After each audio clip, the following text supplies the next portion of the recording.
PDV. Por dentro do varejo.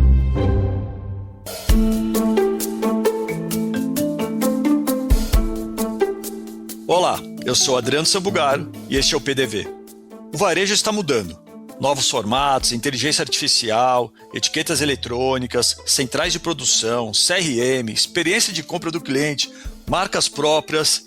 Mas no meio de tanta transformação, o que realmente faz uma operação de sucesso? Para matar essa dúvida, nada melhor do que ouvir a opinião de quem acompanha a evolução desse mercado há mais de 3 décadas. Eu e o Gustavo Carrer batemos um papo descontraído e cheio de aprendizados com Wagner Donegatti, um dos executivos mais experientes do setor supermercadista. O Wagner passou pelas principais redes do país e tem muita história para contar, além de uma visão privilegiada sobre o futuro do varejo brasileiro. Bora para a conversa, que esse episódio tá bom demais. Ô Wagner, seja muito bem-vindo a um PDV. É um prazer receber alguém aqui que viveu praticamente todos os lados da operação do varejo, né? Você visitou aí centenas de lojas do Brasil e no exterior, acompanhou de perto como é o varejo, como ele vem se transformando. Enfim, hoje a gente quer aproveitar aqui para bater um papo com você justamente sobre essa evolução do varejo, dos formatos de loja, das tecnologias que realmente fazem diferença na operação. De novo, muito bem-vindo.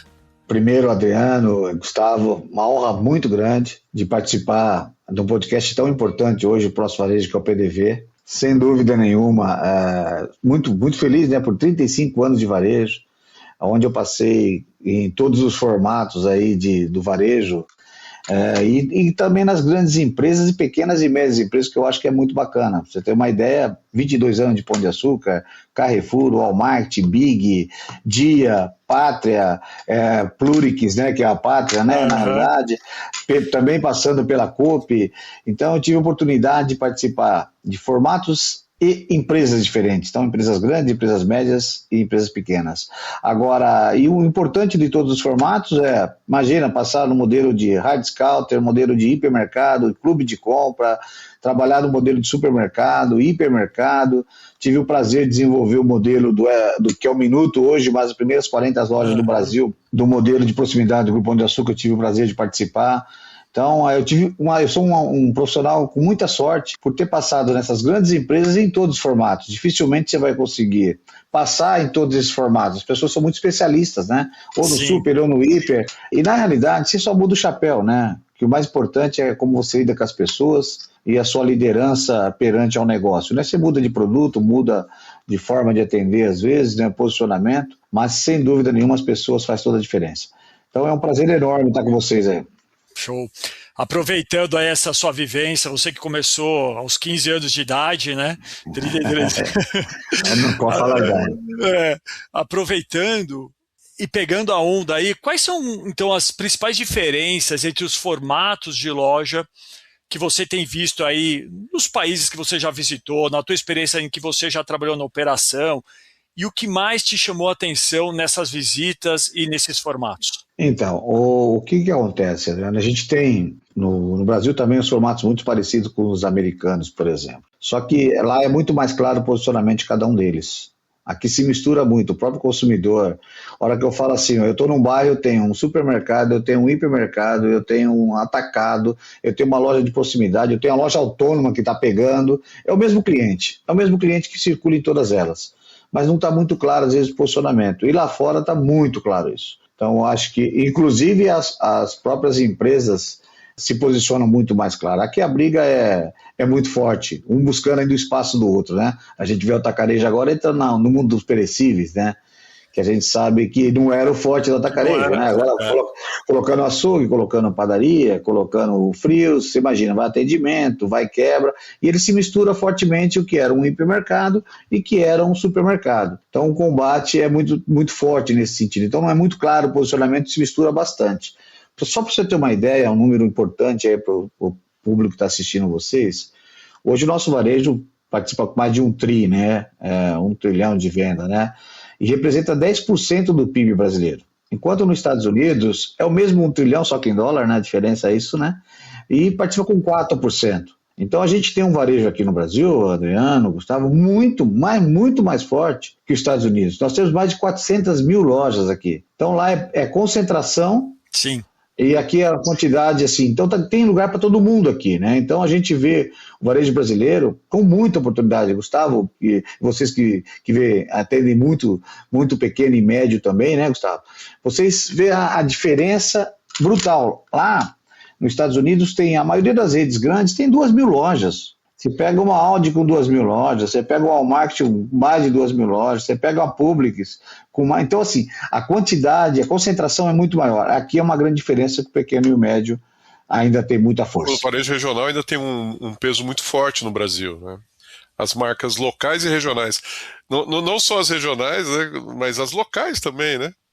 Exatamente, e acho que as locais, isso, Gustavo, dificilmente no Brasil, eu que participei das empresas grandes e praticamente em muitos estados e muitas cidades, a dificuldade é muito grande com a briga com os locais, né? Vamos pegar o estado de São Paulo aqui, os mercados são referências, né? Você começa em Jundiaí, começa com Boa, aí você vai para Campinas, você pega Pague Menos, São Vicente, aquela região, agora o Savenhago chegando ali, aí você vai mais para o fundo, Savenhago e outros muito fortes. Aí você vai para a região de Bauru, região de Taust e Confiança, que hoje estão vindo para cá também, que são, para mim, a maior excelência de operação do varejo brasileiro hoje, né? E realmente são lojas que a execução no Brasil, posso garantir para vocês que são uma das melhores do mundo. A gente não tem algumas coisas que eles têm, mas na execução, se você pegar alguns exemplos que eu acabei de falar aí, a nossa execução hoje de loja é muito melhor que muitos mercados europeus ou próprio americano. Tem alguma operação que você visitou fora do Brasil que você olhou e falou assim, putz, isso funcionaria muito bem no Brasil? Então, Adriano, eu fiz uma imersão para os Estados Unidos agora, que foi muito importante o momento que eu fui. Nós estamos com uma dificuldade muito grande aqui no Brasil de mão de obra, né? É verdade. Com tendência de piorar ainda cada vez mais, né? E a gente sabe que lá fora eles já passaram por essa situação muitos anos atrás. Então eles estão muito mais preparados do que a gente, porque já passaram por essa dificuldade. E eu tive, sim, visitando todos os grandes players lá para entender quantos anos, imagino, nós estamos atrás deles. Nós estamos atrás, assim, na execução não, porque quando você entra num modelo muito de produtividade, você não tem uma execução perfeita. Mas você tem o básico do negócio bem feito, né? Uma boa operação, mas assim, não é uma excelência que nós temos hoje. E aí, eu vi vários modelos lá que são sucesso. Nós temos um Publix, que é o modelo, é o mais brasileiro dos americanos, né? Um Publix, que tem uma característica muito bacana de perecíveis, mas muito bem trabalhado já a parte de produtividade, com central de produção, fortemente. Nós temos lá um modelo de high discounter, que é o Lidl, com 8.000 lojas no país, no mundo, e 2.400 nos Estados Unidos, totalmente autosserviço. Então, se eu entrei numa loja, para vocês terem uma ideia, uma loja de 1.800 metros quadrados, que deve vender aqui em torno de 10, 12 milhões. Nossa loja aqui nós temos em 100, 150 funcionários. E comecei a procurar funcionário na loja e não achei. E aí achei uns 10 gatos pingados lá. Por quê? Porque eles têm uma loja extremamente já abastecida com caixas produtivas da indústria, tem um sistema totalmente de autosserviço, uma tecnologia já fortemente de etiquetas eletrônicas, self-checkouts, que a gente vai falar possivelmente um pouco para frente, centrais de produção perfeitas. Então, uma loja extremamente produtiva. Então, a diferença, assim, a gente vê dos modelos que nós temos aqui, o supermercado nunca vai acabar, né? Porque a proximidade, o modelo de hipermercado mais consolidado lá pelo Walmart, mas é uma tendência de acabar. O modelo de clube de compra, que é o da Acústico, que é o maior sucesso nos Estados Unidos, quando chegar aqui vai dar um problema sério para o Sam's Club, porque é um concorrente pesado. Você acha que vem? Olha, eles já estão, inclusive, fazendo pesquisas com brasileiros. O brasileiro é um dos maiores clientes lá em Orlando, é muito brasileiro. Né? Sem dúvida. Flórida. Eu tive lá, inclusive, numa das lojas dele, e eles falaram, nossa, gente, a gente está querendo chegar no Brasil. Você imagina, aí o Sam's vai sentir um pouquinho na pele, né? Porque eles são muito fortes, né? Muito. E também o modelo que é muito forte lá, que aqui ainda, apesar de ter muitas lojas, que é as lojas de conveniência de posto de gasolina, né? Muitas lojas lá, e aqui ainda tende a aumentar. Agora, um modelo que eu não vi lá ainda, e aqui no Brasil vem crescendo muito, com mais de 5 mil lojas, só um player tem 2.400 lojas, que é o modelo de loja autônoma, dentro de condomínio. Esse é o modelo do futuro no Brasil. Uma empresa só, que é a Market for One, tem mais de 2.000 lojas. Uma empresa que nem a Nutricar, tem mais de 500 lojas. Próprias, não é nem franquia.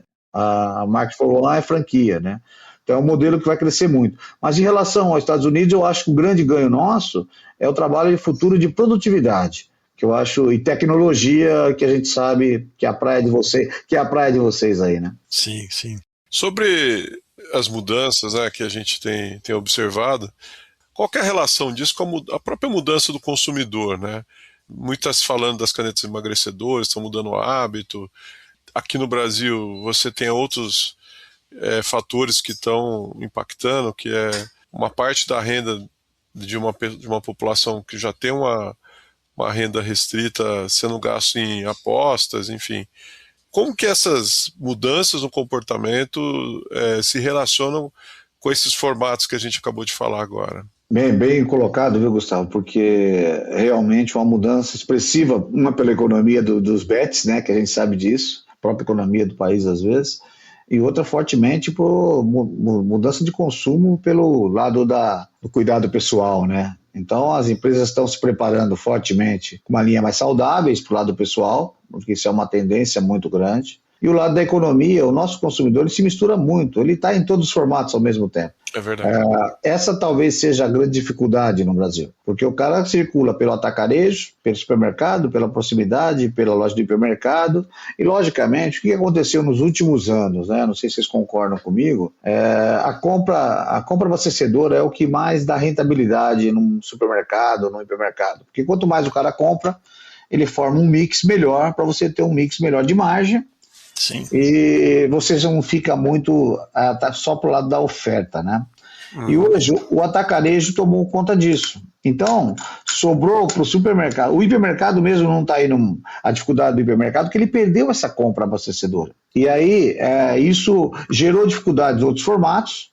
Aí você tem um atacado fortemente como abastecedor, tem empresas com mais de 60% de pessoa física. E aí nós temos o hipermercado sobrando só o não alimento. Ele perdeu o abastecedor, então a loja é muito grande, ele perde força com isso. E o supermercado sobrando o repositor, né? E aí o repositor, você tem uma frequência boa por causa do perecíveis, então você consegue sobreviver. Agora, fortemente o que está vindo pela frente é realmente cada dia mais conhecer bem o consumidor através do seu CRM, né? Então, o conhecimento do consumidor, as empresas que estão trabalhando muito forte nessa linha de conhecer o seu consumidor, ter um CRM muito forte para trazer fidelização, é o que vai fazer a diferença. E assim, né? Eu dou um exemplo, não sei se vocês concordam comigo, eu não sei que time que você torce, Gustavo? O Palmeiras, né? O melhor time do Brasil. E Adriano, você? Palmeiras, pô, não tem como. Então assim, mesmo na época que o Palmeiras estava mal, tá certo? Verdade. Vocês nunca viraram corintiano. Vocês reclamavam, hoje ganhando tudo não tem nem jeito. Se vocês reclamavam do time, pô, meu time não precisa trocar o técnico, tal, até chegar o portuguesinho lá que tá arrebentando. Mas vocês nunca foram pro Corinthians. Sim. Então, o cliente é igual um torcedor. Quando ele vira torcedor, quando o cliente vira torcedor, ele nunca vai embora. Ele até fala, pô, precisa melhorar o preço da loja, pô, precisa dar mais atendimento, precisa ter mais qualidade, mas ele não troca a loja, porque ele vira torcedor. Então, o CRM faz com que aconteça isso, porque ele começa desde a Coop tem um negócio muito legal, todo aniversariante recebe um bolo.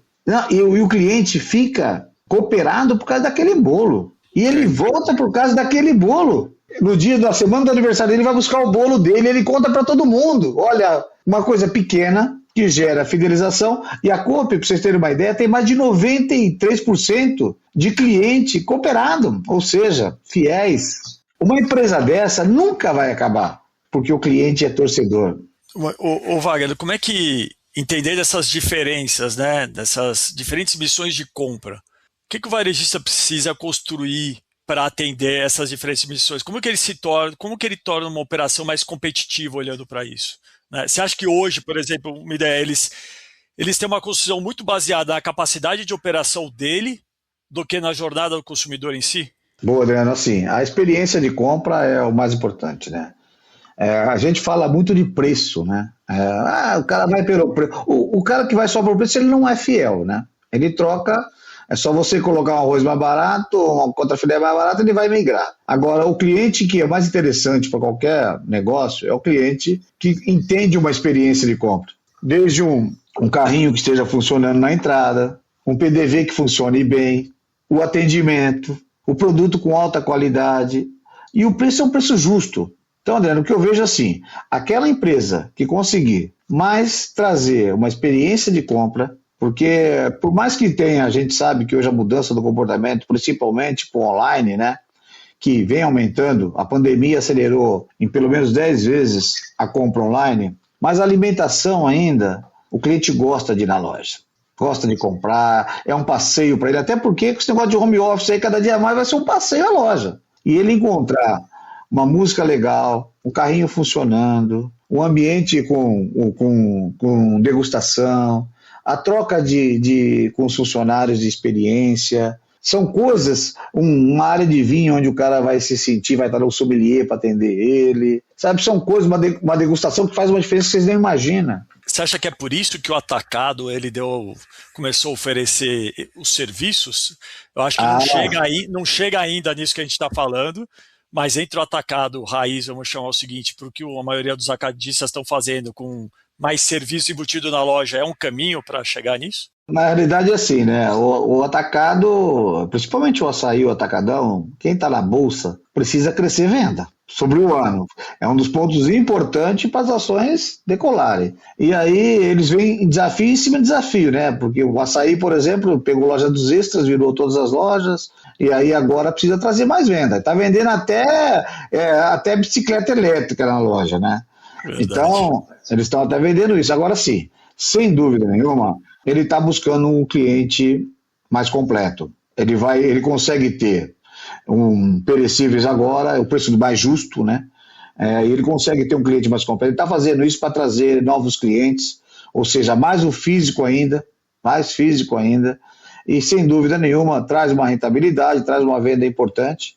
Agora, um outro ponto importante que vai começar, que é uma mudança importante no nosso varejo, foi o modelo da farmácia, né? Vocês viram aí, essa semana o Açaí lançou a farmácia lá, que é diferente do que era antes, porque antigamente você tinha farmácia nas lojas, mas era com CNPJs diferentes. Era um satélite ali, né? Uma loja satélite ali. Né? Agora não é, agora ela pertence ao CNPJ, entra inclusive na venda da loja. Então, assim, a Coop já tinha esse modelo, tá? É completamente diferente, isso faz com que o negócio ganhe força, traga mais fluxo, o consumidor vai ter o preço mais competitivo e vai mudar, né? Porque a quantidade de farmácia que tem hoje é absurda, vai mudar, trazer fluxo novamente para as lojas físicas de supermercado de alimentação. Ô Wagner, eu tenho ouvido, inclusive semana passada eu estava na Feira da Bahia e tive a oportunidade de conversar com dois empresários do ramo, né? E ambos têm se preocupado muito com e-commerce nessa compra de abastecimento padrão, né? Particularmente eles citaram o nome do Mercado Livre. Nós, como temos operações fora do Brasil, a Amazon é um concorrente forte, por exemplo, no mercado europeu, né, dos varejistas locais. Mas o exemplo que eles me deram, assim, que algumas categorias assim de compra típicas, assim, sabão em pó, detergente, compras que vão ser de baixo, vamos dizer, de muito baixo envolvimento. A chance de você trocar o seu amaciante, seu detergente é muito pequena, a menos que seja uma oferta, né? E as listas, né, que estão rodando, que já funcionam hoje nesses e-commerce, praticamente estão, com as IAs, né, praticamente estão automatizando, vamos chamar, eu não gosto de usar esse termo porque no final precisa ter uma autorização, mas em grande medida está automatizando essa compra de baixo envolvimento repetida. Você tem ouvido falar disso também? Como que você entende esse fenômeno? É uma preocupação, tá certo? Porque principalmente nos produtos categorias que você comentou, tá certo, Gustavo? E você, como é uma referência aí no varejo brasileiro, né? Você sabe o que está acontecendo. Mas eu acredito que nunca Ou vai deixar de acontecer aquele de você chamar pelo nome, pela Dona Maria, o seu João, tá certo? Principalmente os supermercados. Todo mundo está querendo ganhar um espaço, né? O online, então, nem se fala. Eles vão vir forte. Mas eu acho que em mercados mais consolidados, como os Estados Unidos, não tem mercado mais que esse de Amazon. O que eles fizeram, inclusive? Eles criaram busca de produto dentro das lojas, né? Eles estão fazendo com que o cliente vá até a loja, fazendo um 360, e não um lado de espantar o cliente, porque a gente sabe que algumas coisas, principalmente a área de perecíveis, nunca vai ser atacada. E sabe quem mais vai sentir nisso, Gustavo? Na verdade é assim, é os atacados, né? Ô Wagner, baseado nisso que você acabou de falar para a gente, o atacado é o que tem crescido ao longo dos últimos anos, né? No setor é o que mais tem crescido. Baseado no que você acabou de falar, você acha que está nascendo aí uma nova avenida para os supermercados? Que os supermercados, com esse posicionamento de conhecer o cliente mais de perto, de serviço, de oferta, de perecíveis, que não tem muito a ver com atacado, isso em si, e que começa a ter uma nova avenida de crescimento para o supermercadista? Adriano, na realidade é assim, Adriano, eu acho que o supermercado nunca vai parar, tá certo? Porque o supermercado, ele tem algumas características que o atacado não consegue, principalmente a proximidade do cliente. Segundo, fortemente, o lado do perecíveis, que é um diferencial, que nunca nenhum outro formato vai ter tão completo, tá certo? Ele tem uma loja que é uma loja fácil acesso, né? Então é uma loja com metragem adequada, e tem o mais importante, o relacionamento com o consumidor, tá certo? Então o seu João, a Dona Maria, eles conhecem por nome, eles conhecem o gerente, conhecem os colaboradores. Muitos clientes vão por causa dos colaboradores. Tem cliente que escolhe aquela operadora de caixa para passar na loja. Ele vai com aquele açougueiro, ele vai com aquele peixeiro, que isso nunca os atacados vão conseguir. Dificilmente vocês são clientes em lojas. Dificilmente você conhece um funcionário do atacado. E aqueles equipamentos enormes passando, empilhadeira às vezes, promotores que não têm vínculo nenhum com o negócio às vezes, porque são bons promotores, tá? Promotores eu respeito muitos promotores, mas ele não está ali todos os dias, todas as horas. E o funcionário do supermercado tá. Logicamente, vai diminuir a quantidade de funcionário. A tecnologia, a New Wave é um dos exemplos aí que vem trabalhando muito isso com a tecnologia, vai diminuir, mas mesmo assim nunca vai ser tão frio quanto os outros formatos. O hipermercado tende a achatar, está tentando se virar. Hoje só tem o Carrefour praticamente no Brasil, porque o Extra foi embora, e está tentando se reinventar, indo um pouquinho com cara de atacado, perdeu aquela situação do perecíveis muito forte, porque é produtividade, está mais despojada, é preço, ela está mais cara de atacado do que de supermercado. E o supermercado está ganhando com isso, a experiência de compra. Não sei se eu te respondi, Adriano, não sei se eu te respondi. Sim.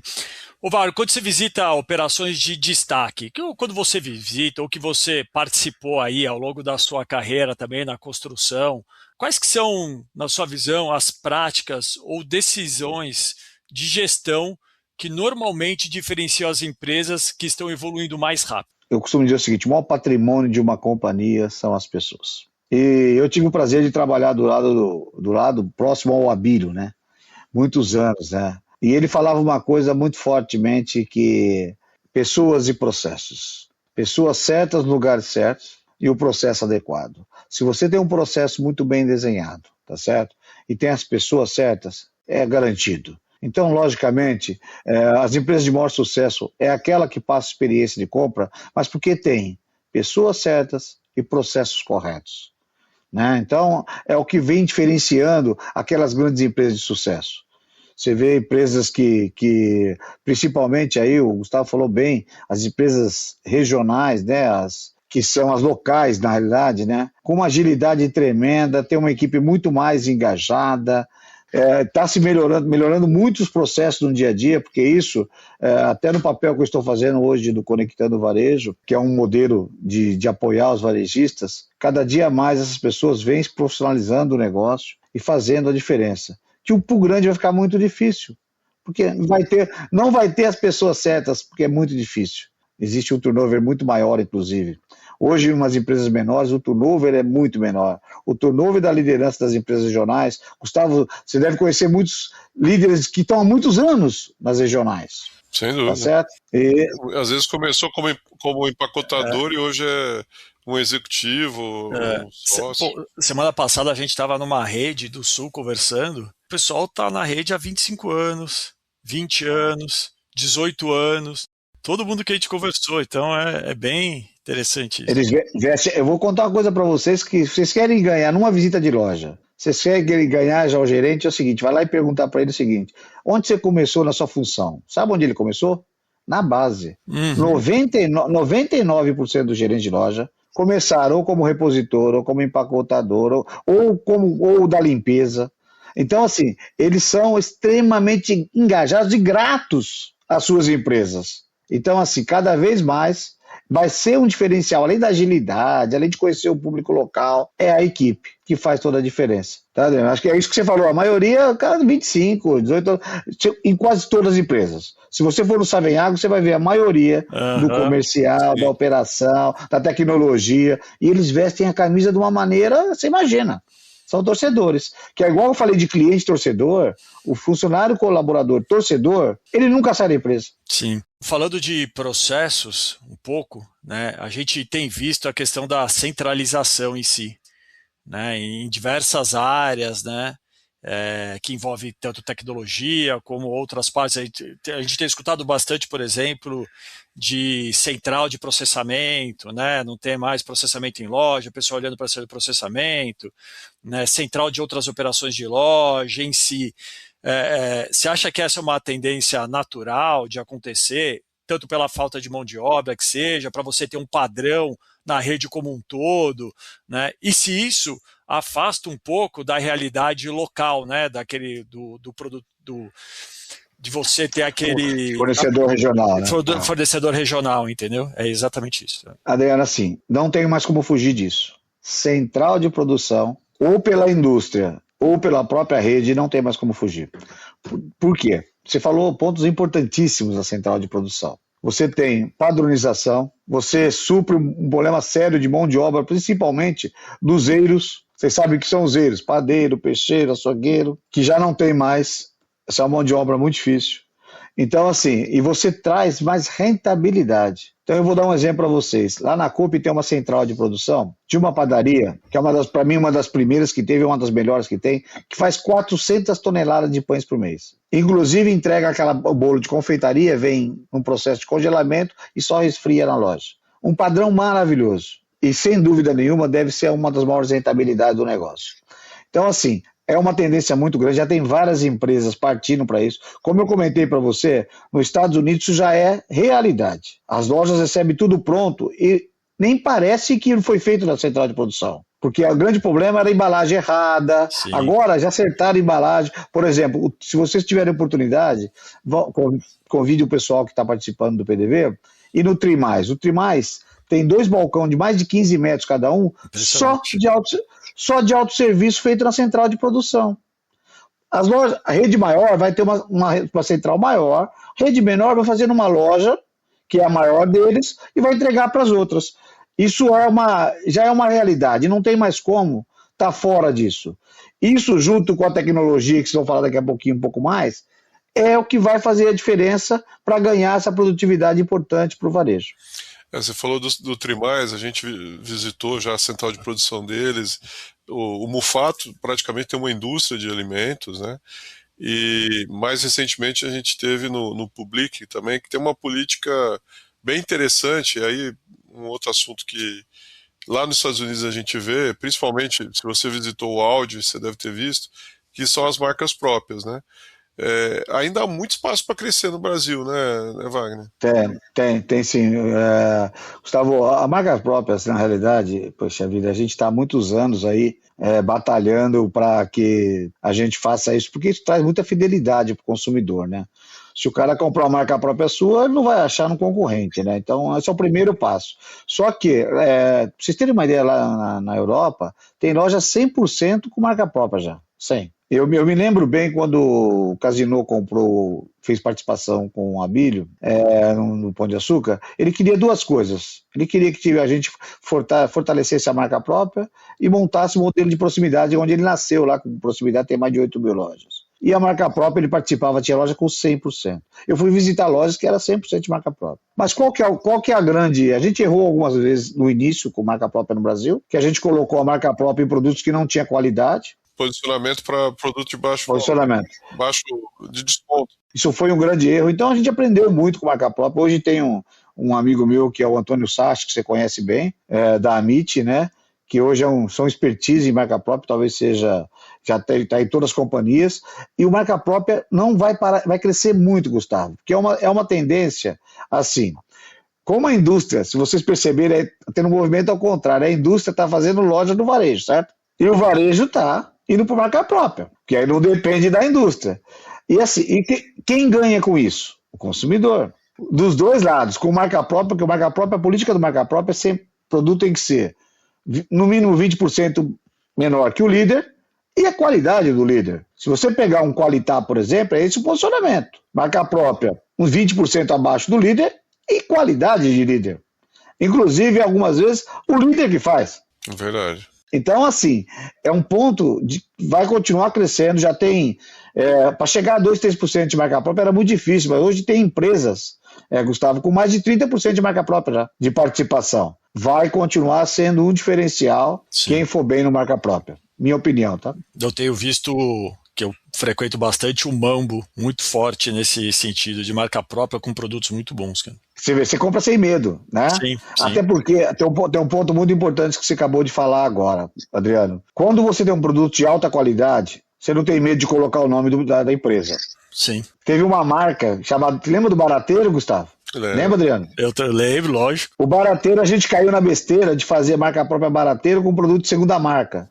Adivinha o que aconteceu com a marca? Foi lá para baixo. Eu tive em janeiro na NRF visitando a Trader Joe's, né? E eu gosto de puxar conversa, né? Eu gosto de conversar e tal. E eu tava numa loja as Trader Joe's são lojas pequenas, são de bairro. E eu tava conversando com uma cliente, né? Americana lá, uma senhora, né? E eu sempre pergunto o que motiva, por que eles escolhem aquela loja, né? E ela falou, não, porque aqui tem um preparado lá que eu uso para cozinhar com tempero, que é marca própria, que eu só acho aqui. Olha a fidelização, né? A fidelização se dá... Olha a fidelização. E ela ainda falou, não é a loja mais perto, tem uma loja lá mais perto da minha casa, né? Mas eu tô vindo aqui porque esse produto só encontro aqui. Você sabia, o Sam's Club tem aquele detergente, marca própria deles. Eu uso. Você usa, né? Vende mais que qualquer líder. Da Members Clark, que é a marca dele, né? Vende mais que qualquer outro líder. Ou seja, já chegou numa maturidade... Você falou, eu como cliente vou lá consumir. Então a marca própria você está perfeito. Continua sendo um dos diferenciais de fidelização para a marca do negócio. Sim. Mudando um pouquinho agora para a tecnologia, Wagner. De todas as que você tem visto, notadamente o self-checkout cresceu muito no Brasil, entre outras tecnologias, quais que você tem visto assim, que são mais promissoras? O que tem chamado a atenção de você nos últimos tempos? Bom, falar com papas do varejo de tecnologia que nem vocês, para mim fica difícil, né? Porque aí é brincadeira, porque vocês conhecem muito de tecnologia, né? Eu sou muito mais a pessoa que utilizo elas, né? Mas eu tô vendo assim... Eu, na realidade, há mais de 20 anos atrás, eu fiz uma viagem pelo Grupo Pão de Açúcar, mais de 20 anos, eu era gerente de uma loja chamada Pan-Americana, não sei se conhece, e da Praça Pan-Americana eu fui gerente dessa loja. Sei. Há muitos anos atrás. A loja que mais vendia por metro quadrado do Brasil. Bem famosa. E nós fizemos uma viagem para a Itália, tal, na época, e lá eu já falei, cara, nós precisamos trazer o self-checkout para cá. E os caras me falavam, Wagner, que self-checkout? Os caras vão roubar aqui não funciona. Vou te contar uma coisa hoje, até porque vocês sabem mais do que eu sobre essa área. Mas eu tenho uma empresa que eu trabalhei que já participava com 35% do faturamento de uma loja no self-checkout. Ou seja, não tem mais como fugir. Esse é o primeiro desafio de todos. E ainda tem varejista, amigo, você que está ouvindo nosso PDV aqui, não deixe já de começar. Procure Gustavo, procure Adriano, porque isso já não tem mais, isso é básico.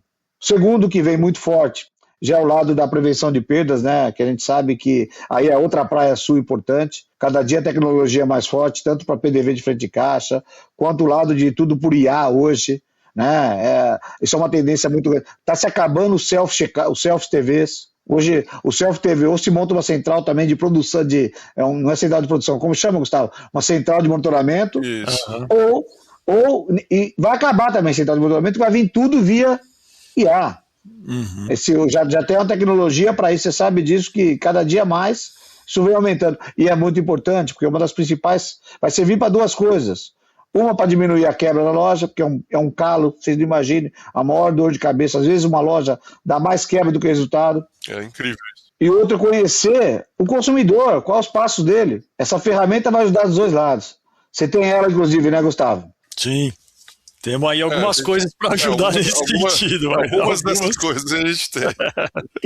Eu indico e recomendo, tá? E o terceiro, que eu acho que é super importante, que já está chegando já, é a etiqueta eletrônica. Etiqueta eletrônica, para vocês terem uma ideia, na Europa já 100% das lojas usam. Sim. Qualquer boteco tem. Mas a etiqueta eletrônica, Wagner, você nota que ele tem que vir muito amarrado com uma estratégia de pricing? Já existe hoje, só para vocês terem uma ideia. Vamos falar do básico primeiro, que é a etiqueta eletrônica, quais são os ganhos com ela? Ela trabalha, um dos maiores calos de uma loja, para vocês terem uma ideia, é preço errado. Perda de imagem, falta de etiqueta, multa por órgãos porque está com o preço errado. É um calo, gasto de papel. Então isso hoje a etiqueta, o preço que está vindo já está começando a chegar com um preço super acessível, inclusive alugada. Mas ela está vindo agora com algo mais. Adriano, você foi muito além disso. Exatamente, ela está vindo já com uma inteligência de IA com precificação e ela está vindo também com uma inteligência de ruptura. Ela está vindo, para você ter uma ideia, lá fora já é assim, tem uma câmera nela, no módulo, onde fala que o produto tá vazio ali e tem outra etiqueta lá no depósito piscando que acabou, para o cara abastecer. Então a etiqueta eletrônica vai vir para suprir a insatisfação do consumidor, a confiança. Quantas vezes, cara, eu estava na loja, coitado do doutor Abílio, que nem está mais aqui, falavam, estão aqui, o preço está errado, que o doutor Abílio está roubando. Coitado. Vocês estão agindo de má fé, não sei o quê. Quantas vezes? E o processo de colocar preço e etiqueta não é fácil. Não. Se eu pegar você, Adriano e Gustavo, vai trocar a etiqueta de vinho. Nossa. Está escrito assim, VHTTPO, que é português. Vocês imaginam o cara achar mais de 2.000 rótulos lá dentro? Como faz? Então, a etiqueta de preço é um calo. Que isso já Europa 100%, Estados Unidos 80%, e no Brasil daqui a 5 anos vai estar com 80%. É uma delas. E ajuda na questão da mão de obra mesmo, né? Que você Nossa! antes, né? Foi o que eu falei para vocês. Outra coisa, a maioria das empresas faz ofertas de segunda a domingo, sabe por quê? Não é porque eles querem, geralmente segunda a sábado seria o ideal. Domingo é o dia de não mexer com o preço. Pelo fato que não tem que trocar etiqueta no domingo, vai dar muito erro. Então, vai inclusive ser etiqueta para as empresas uma geração de melhores margens. Então, assim, esse é um outro ponto. Então, etiqueta eletrônica é a bola da vez. A RFID, que é outro ponto importante. Então, assim, outra coisa legal também, que já veio no Brasil, mas no Brasil não veio como a gente esperava, que é o carrinho inteligente. Sim. Os carrinhos inteligentes hoje estão assim, voando. Então, eu não tenho a experiência de vocês, desculpe, tá, Adriano? Eu falo muito, mas assim, como executor, como curioso da operação, porque eu, como conectando hoje, se vocês me permitirem falar um pouquinho daqui a pouco sobre ele, lógico, eu tenho que estar mais atualizado. Mas eu acho um pouquinho dessa tecnologia que está chegando. Não sei se vocês concordam comigo. Concordamos, fato. Na verdade, tem um monte de tecnologias, né? Como você mesmo falou, tem algumas que a gente tem. Mas é isso, cada vez mais você tem opções no mercado para melhorar a operação da loja em si e tal. Né? Na verdade, eu sempre olho, pensando nisso tudo, eu sempre fico pensando, né, aonde que está o verdadeiro problema de algumas coisas, né? Quando você fala de tecnologia, né? Se o problema está na falta de um responsável pelo resultado daquela tecnologia quando ela é implementada, né? Se está na integração da empresa, né? Na gestão da mudança, porque a tecnologia está aí e ela funciona. E a gente tem N cases de que ela é aplicável. E a gente vira e mexe, esbarra com algumas coisas. Na minha operação não se aplica, na minha negócio não se aplica. Aí eu me questiono isso, mas eu acho que aí não é o problema não está na tecnologia, né? O problema está exatamente nisso, né? Nessa falta de gestão de mudança, do responsável pela solução em si, enfim. O convencimento, né? Vocês que mexem com tecnologia, talvez a maior dificuldade é convencimento, né? As pessoas, para te falar a verdade, eu mesmo, em operação, quando falaram para mim, não vai ter mais folheto em loja, o Instagram que vai tomar conta, eu fui o maior resistente possível. A resistência é uma quebra de paradigma, né? Sim. Então, assim, precisa pegar as pessoas certas, os influenciadores do negócio, porque o que acontece? Geralmente, quem traz inovação é o pessoal da tecnologia. Sim. E o cara de operações é o cara mais cru, às vezes não está tão por dentro. Mas a hora que ele começa a ver os ganhos, aí, até porque a operação, Adriano e Gustavo, a correria o dia todo é muito forte. É muito forte. Então, o que é importante em uma tecnologia é que seja muito prática. Não adianta fazer uma tecnologia que o cara tem que pensar a loja. Não vai. Já tem que deixar pronto para ele. Quanto mais tiver a facilidade de uma tela ver, é igual o maior decisor também. Quando você vai apresentar para o presidente, uma tela ele tem que ver aquilo ali. E às vezes se desenvolve um negócio muito grande, mas não se esquece de mostrar o final como é prático. Muitas tecnologias não avançam porque existe um paradigma a ser quebrado. Total. Olha só, sobre as tecnologias que são comentadas aqui no PDV, vale explicar rapidinho. Eu e o Adriano fazemos parte da InWave, que é uma empresa de tecnologia para o varejo que desenvolve soluções para desafios como prevenção de perdas, eficiência operacional, experiência do cliente. Se você quiser conhecer mais da InWave, entre no site inwave.online. Agora vamos voltar lá para o episódio. Bom, aproveitando que você citou o teu podcast, conta um pouquinho pra gente desse trabalho que você vem fazendo, eu diria assim, um trabalho exatamente de conexão mesmo, de conectar as coisas, né? Conectar as pessoas, enfim. Falando em influenciar, né? Eu, na realidade, parei como executivo há muito pouco tempo, né? Eu vivi quase 40 anos aí, como eu já falei para você, das empresas. E para mim foi muito... Eu sou um cara muito feliz com o varejo, muito grato ao varejo, né? Tudo que eu consegui no varejo, eu tenho que agradecer todos os dias que eu acordo por isso. Mas eu não queria ficar só num CNPJ só. Porque você vai chegando numa certa maturidade da vida, você fala, poxa, eu posso agregar mais. Não simplesmente ser um executor numa empresa. Agora, eu queria ajudar mais quem? O pequeno e o médio varejista. O empreendedor ele é muito sozinho, muito solitário. Ele precisa de pessoas que nem a gente. Antes de fazer qualquer negócio, eu quero ficar amigo dele. Depois eu viro o negócio. E é o que o Gustavo e vocês conseguiram. Essa relação de confiança. E aí eu sou trainee ainda conectando, porque 40 anos de varejo, mas como conectando, como empreendedor, eu sou trainee. E o Conectando ele veio, é um ecossistema que ele faz o quê? Ele apoia os varejistas e traz conexões com quem quer falar com os varejistas. Então, assim, o varejo está aqui, está todo mundo em volta do varejo. Eu faço esse elo. Por quê? Porque eu falo a linguagem do varejista, eu consigo traduzir com muita profundidade. Como você acabou de falar, eu vou implantar o sistema, poxa, eu falo a linguagem do cara da loja. E aí eu comecei a fazer, eu falei, poxa, eu preciso pensar onde eu vou comunicar, eu não quero me aposentar, sou muito novo ainda para parar, eu quero ver se eu consigo contribuir ainda a esse varejo que tanto me ajudou. E aí eu criei o Conectando, e o Conectando ele tem vários canais de comunicação, hoje o meu LinkedIn é um dos maiores seguidores do varejo, tem mais de 60 mil pessoas, está entre os 10 maiores influenciadores no LinkedIn. O LinkedIn tem um público que você fala com com executivos e pessoas que querem falar com executivos. Já no Instagram, onde eu tenho um outro canal com 70 mil pessoas, é o contrário, eu falo com os donos e com o consumidor final, com os colaboradores, e eu não deixo nenhum sem resposta, nenhum. O Gustavo faz muito bem isso também, não deixo ninguém sem resposta. E eu criei agora, que é o mais legal, que é um podcast, chama Conectando Varejo e Você, onde eu trago convidados. Quem que eu trago? Pessoas que inspiram que nem vocês. Então está sendo muito legal, está pegando uma audiência enorme, é um bate-papo como nós estamos fazendo aqui. Muito legal. E aí, para a gente encerrar aqui o nosso PDV, a gente tem a nossa perguntinha clássica. O que o varejo ensinou ao Wagner Donegatti? Eu aprendi com o varejo mesmo, tá? A gostar muito de pessoas. Para mim, eu tenho dois públicos, né?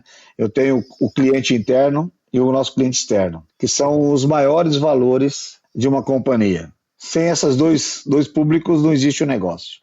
Então, o que eu aprendi, e para isso você precisa, e realmente, eu costumo dizer que Deus não fez ninguém melhor que ninguém. Ele deu algumas competências para o Gustavo, outras para o Adriano e outras para o Wagner. Às vezes diferente. E o que faz o profissional melhorar? Ele tem que ter humildade para reconhecer que ele tem que melhorar alguma coisa e treinar isso. O cara é bom com a esquerda, precisa treinar a perna direita. O cara é bom comercial, precisa treinar o lado de RH. E eu sempre fui um cara muito bom comercialmente, dinâmico, mas eu tinha dificuldade com pessoas quando eu comecei. E eu tive humildade para reconhecer isso. E hoje, eu não posso falar que eu não sou o melhor líder do mundo, mas eu sou uma pessoa que valoriza demais o ser humano, me coloco no lugar deles. E a dica para você que está aí, valorize sua equipe, faça o seu melhor sempre, mas sempre valorize seu time e procure se desenvolver, tá certo? Então, assim, o varejo me ensinou muito a lidar com pessoas, cliente interno, cliente externo, parceiros que nem vocês, porque se você não tiver também parceiros, esquece. Então, as pessoas, para mim, é a dica que eu deixo para o nosso PDV, mas se desenvolvam com tecnologia, porque sem elas também esquece. Bom, excelente. Ô, Wagner, cara, super obrigado aí pela participação. Obrigado a você. Sucesso aí nessa jornada que você está seguindo. Obrigado. O PDV é o podcast para te deixar por dentro do varejo e na trilha da tecnologia. O patrocínio é da InWave. A produção é da Fernanda Vasconcelos e o apoio técnico da SoulPods. Segue a gente para não perder os próximos episódios. É isso aí, valeu!